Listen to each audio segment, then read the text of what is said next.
Now, with each store revealing anything from chocolate to fancy face cream to pork scratching, so-called alternative advent calendars have become big business. Yeah, you can barely see us amongst all of this stuff here. We're going to talk about what's on the desk in just a minute. But the prices for advent calendars, believe it or not, range from just a few pence for that traditional paper and card one to £10,000. Yeah, £10,000. So are they just an evolution of a nice festive tradition, or a sign that Christmas is even more commercial than ever? Retail analyst Kate Hardcastle is here. Kate, nice to see you. Morning. So you brought in a few here. Look, and let's have a look. I mean, that to me is a more traditional one. It's still not made of cardboard with a little window. So this is mine, and this is a really important one for me because I think it's very good idea to have one calendar that you top up each year, which is really economical. Okay. It's really traditional because the children can get it out, they recognise it, they look forward to seeing it, and it means that you can limit. You could even put little messages in, which we do sometimes. So you put things in the pockets here? In every pocket. And I think that is a really family task to do before Christmas, just like dressing the tree, something to get really excited about.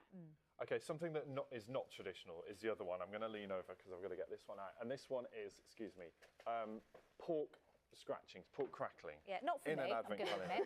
Yeah, although several of you getting in touch with us this morning saying that you already have this. But, you know, I'm not convinced. I will read out a message from Matt, who's just got in touch. He says, nothing wrong with less traditional advent calendars. I have the pork scratching and a craft ale, fun for adults. What's happening here is retail is actually selling something at full price. So they're getting very excited. You may know there's been Black Friday this week. They're having to discount heavily in this period.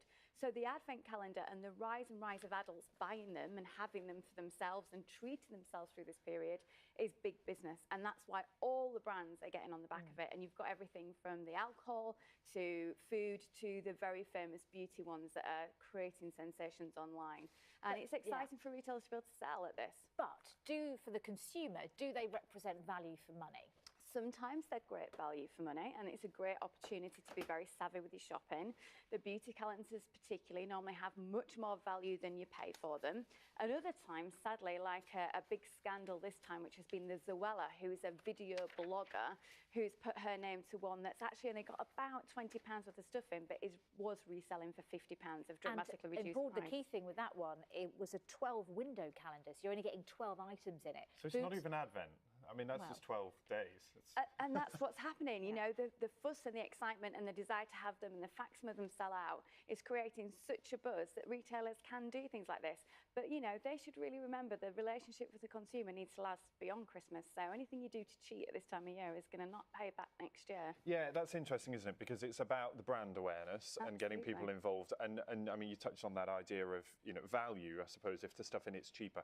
But the association, if you've got one of these, you've got a whole month of seeing that brand sat in your kitchen, in your living room, and that for the retailers is really powerful. Absolutely, you know, and the fact that they might sell out or might be resold online through auction sites is excitement around the brand and great PR. So we understand why they're doing it, but consumer beware, you know, you can actually really get a very low value product through the excitement. What really important question, what was in that £10,000 advent calendar? Do you have any idea? It was malt whiskies, which were very sought after and fine, and I don't know anything about whiskey, but yes, I'm sure for the connoisseur, quite wonderful.